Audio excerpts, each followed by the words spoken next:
Hi guys, James from BFT Technical. I'm working on a Rigel 6 today and I just wanted to explain error 11 and error 16. You might see these on our panels. Basically, error 11 means that the motor cannot be seen in motor 1. Error 16 means the motor cannot be seen from motor 2. The board cannot see the resistance value of the motor. Okay, so error 11 is motor 1, error 16 is motor 2. So I'll demonstrate that now for you, because if I take out motor 1 and give it a command, error 11, can't see the motor, right? So in this particular instance, to fault find, what we would ask you to do in technical is disconnect the motor like I have done and go between common and phase and see what the resistance value of that coil of the motor is. Do the same between common and the other phase to see if it's the same, and then go across the phases. In order to do this, you would disconnect the capacitor and you would have these 3 wires out of the blue plug. It's a common thing to do, switched off, to check mains voltage motors.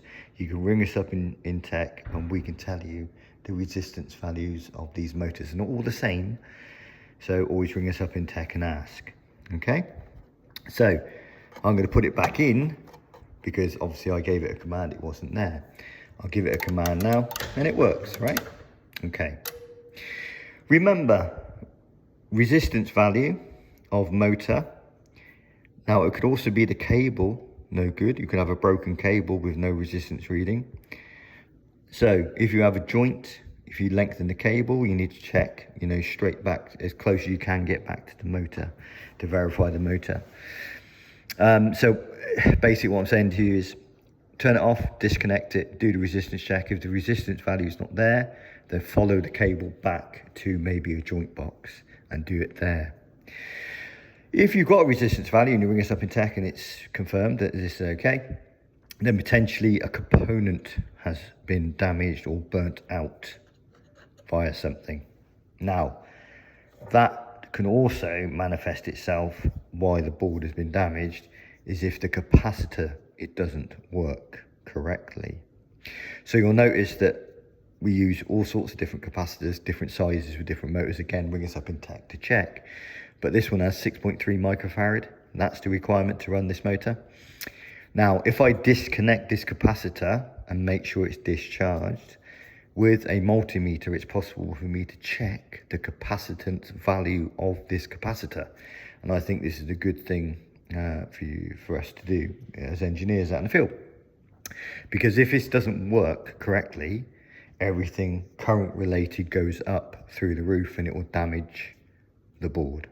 Okay, so error 16s, error 11s maybe can be caused by these. High absorption, error 10, error 15. Again, check these regular with servicing and test them regularly, I guess, because you don't know if it's any good, do you? It might explode, it might blow out in shape, but how do I know this one's any good? I should technically test it to verify. Okay. Now, if I make this a 2-motor system, so I'm going to go into the advanced menus and make it a 2-motor system. Logic, press OK, and then go down. Now I'm looking for 1 not on. Okay, that is the setting that says to the board whether I got a 1-motor or 2-motor system. If I press OK, it's set as a 1-motor system. If I make it as 0, it's a 2-motor system. Okay, so now the board is looking for resistance value on this plug and this plug. Come out the programming, it's always middle and top, middle and top, clear screen. If I give it a command now, I should in theory have error 16, because it will make motor 1 work and then go to make motor 2 work, but there's no motor there.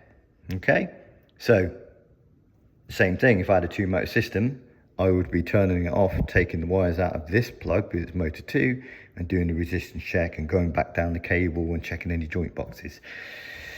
Alternatively, if you have a 2-motor system, if you swap the plugs round, you can see if it follows the motor, if it sticks with the motor or follows the output, right?